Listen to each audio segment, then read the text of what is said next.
सुप्रभात बच्चों। आज हम हिंदी पाठ्यक्रम के गद्य खंड का दूसरा पाठ बाल गोविंद भगत पढ़ने जा रहे हैं, जिसके लेखक हैं राम वृक्ष बेनीपुरी जी। आइए कुछ राम वृक्ष बेनीपुरी जी के बारे में जानकारी एकत्र कर लें। राम वृक्ष बेनीपुरी का नाम आधुनिक युग के सुप्रसिद्ध निबंधकार के रूप में लिया जाता है। उनका जन्म सन 1902 में बिहार राज्य स्थित मुजफ्फरपुर के बेनीपुर गांव में हुआ था। बचपन में ही माता पिता का निधन होने के कारण उनका पालन पोषण उनकी मौसी द्वारा किया गया। उन्होंने अनेक कठिनाइयां सहकर 10वीं की परीक्षा उत्तीर्ण की। 1920 के असहयोग आंदोलन की अवधि में उन्हें कई बार जेल यात्रा भी करनी पड़ी। अल्पायु में ही उनकी रचनाएं पत्र पत्रिकाओं में स्थान पाने लगीं। उनके द्वारा तरुण भारत, किसान मित्र, बालक, युवक, कर्मवीर, हिमालय, नई धारा, योगी, जनता, जनवाणी जैसी साप्ताहिक एवं मासिक पत्र पत्रिकाओं का संपादन किया गया। उनका देहावसान 1968 ईस्वी में हुआ। वे बहुमुखी प्रतिभा के धनी थे। उन्होंने नाटक, उपन्यास, कहानी, संस्मरण, निबंध, यात्रा वृत्तांत आदि अनेक विधाओं पर लेखन किया। उनकी प्रमुख रचनाएं हैं चिता के फूल, गेहूं और गुलाब, पतितों के देश में, माटी की मूर्तें, नेत्रदान, मन और विजेता, जंजीरें, दीवार, पैरों में पंख बांधकर आदि आदि कई विधाएं उन्होंने लिख डाली। राम वृक्ष बेनीपुरी स्वतंत्रता सेनानी भी थे। उनके जीवन में राजनीति, साहित्य और संस्कृति की धाराओं का प्रवाह है। उनकी रचनाओं में समाज सुधार और राष्ट्र उत्थान के स्वर हैं। इन रचनाओं में बाल सुलभ जिज्ञासा के दर्शन भी हो जाते हैं। बेनीपुरी जी ने अपनी कृतियों में भावों तथा पात्रों के अनुकूल भाषा का प्रयोग किया है। उनकी सरल स्वाभाविक खड़ी बोली में तत्सम, तद्भव उर्दू भाषाओं के साथ साथ सामान्य बोलचाल के आंचलिक शब्दों का भी प्रयोग मिलता है। उनकी रचना के वाक्य देखकर लगता है जैसे सुक्तियाँ हों। उनकी भाषा शैली प्रतीकों से युक्त है, अर्थात किसी बात के माध्यम से किसी दूसरी बात को कह देना। उनकी भाषा में प्रयुक्त विविध शब्दों के उदाहरण देखने को मिलते हैं। आइए जानें राम वृक्ष बेनीपुरी जी हमें बाल गोविंद भगत नामक रेखा चित्र के माध्यम से हम तक क्या प्रेषित करना चाहते हैं। बाल गोविंद भगत रेखा चित्र के माध्यम से लेखक अर्थात राम वृक्ष बेनीपुरी जी ने ऐसे विलक्षण चरित्र वाले व्यक्ति का रेखा चित्र खींचा है जो मानवता, लोक संस्कृति, सामूहिक चेतना तथा करनी कथनी में साम्यता रखने वाले का प्रतीक है।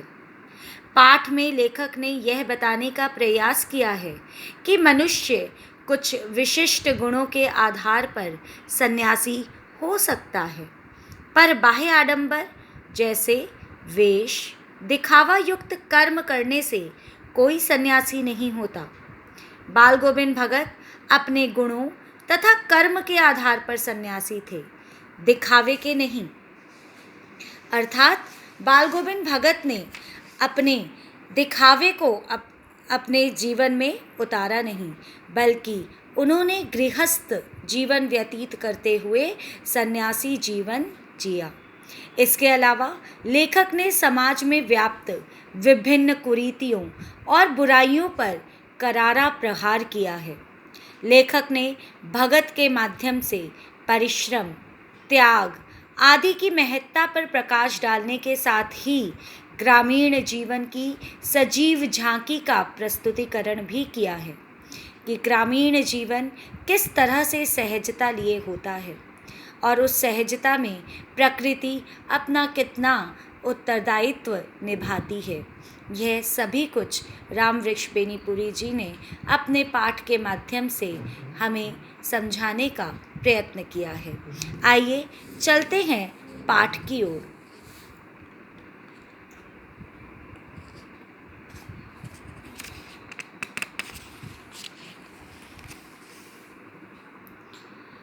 बाल गोविंद भगत। बाल गोविंद भगत मंझोले कद के गोरे चिट्टे आदमी थे। 60 से ऊपर के ही होंगे।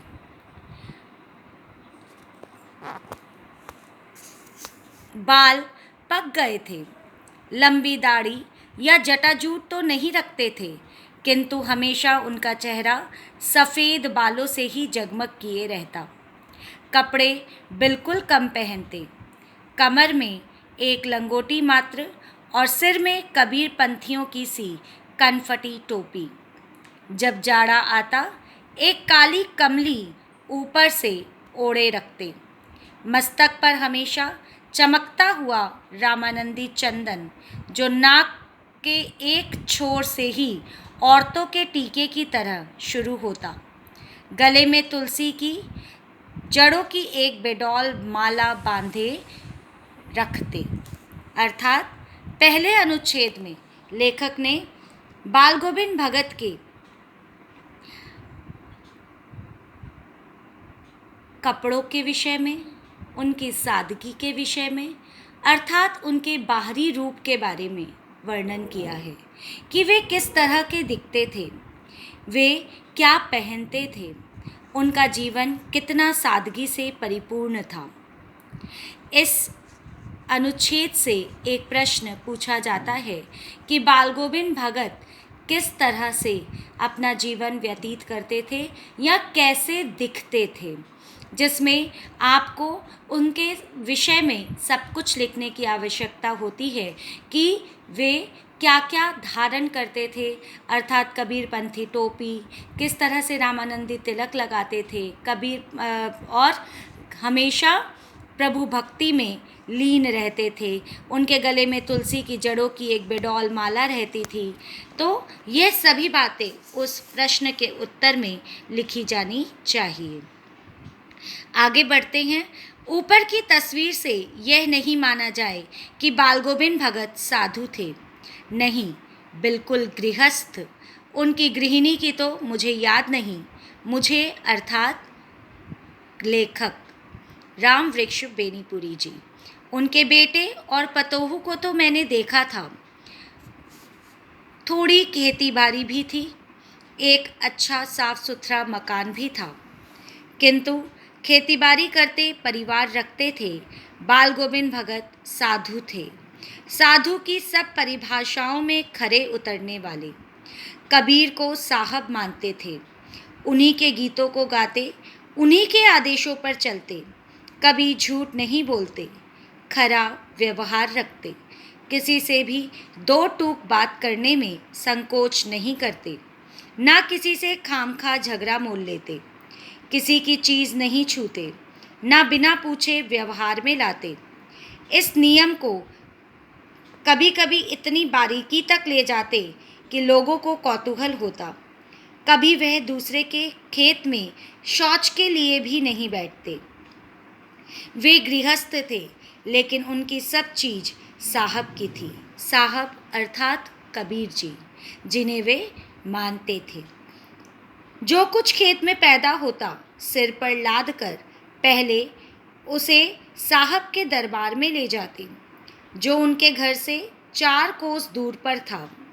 एक कबीरपंथी मठ से मतलब वह दरबार में भेंट रूप रख लिया जाकर प्रसाद रूप में जो उन्हें मिलता उसे घर लाते और उसी से गुजर चलाते। अर्थात वे पूर्ण रूप से सादगी भरा जीवन व्यतीत करते थे। जिस प्रकार साधु अपना समस्त लाया हुआ प्रसाद पहले भगवान के चरणों में चढ़ाते हैं, फिर उसे ग्रहण करते हैं, उसी प्रकार बाल गोविंद भगत अपनी खेती बाड़ी से जो भी प्राप्त होता वे जाकर कबीर मठ में अर्पण कर देते। फिर वहाँ से उन्हें जो भी प्रसाद रूप में प्राप्त होता वे उसे अपने घर ले आते।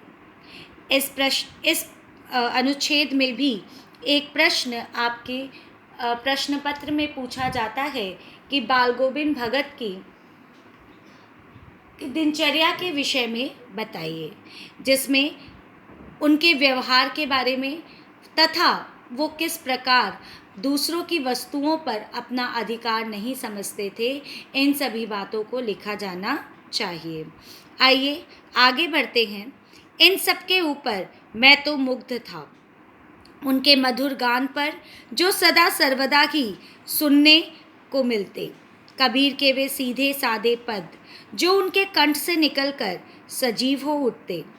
आषाढ़ की रिमझिम है, समूचा गांव खेतों में उतर पड़ा है। कहीं हल चल रहे हैं, कहीं रोपनी हो रही है। धान के पानी भरे खेतों में बच्चे उछल रहे हैं। औरतें कलेवा लेकर मेड़ पर बैठी हैं।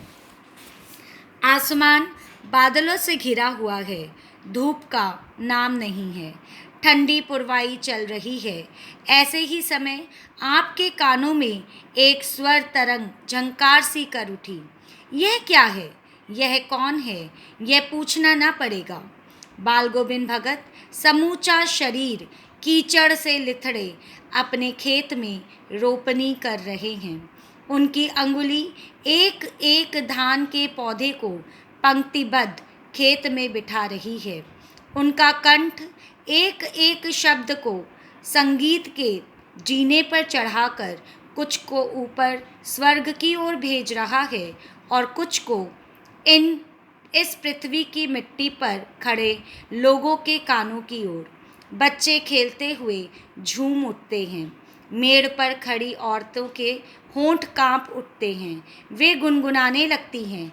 हलवाहों के पैर ताल से उठने लगते हैं। रोपनी करने वालों की उंगलियां तक एक अजीब क्रम से चलने लगती हैं। बाल गोविंद भगत का यह संगीत है या जादू? अर्थात उनकी एक और विशेषता लेखक प्रस्तुत कर रहे हैं कि वे एक साधु थे, गृहस्थ होते हुए भी साधु थे, लेकिन साथ ही साथ उनमें एक और विशेषता थी, उनका गीत, उनका संगीत। जब वे गाते तो आसपास के लोग भी उनके साथ जुड़ जाते थे, उनकी आवाज़ से सम्मोहित हो जाते थे। एक क्रम से सारे काम होने लगते थे। ऐसा जादू था बाल गोविंद भगत की आवाज़ में। इससे एक प्रश्न जुड़ता है कि बाल गोविंद भगत का यह संगीत है या जादू?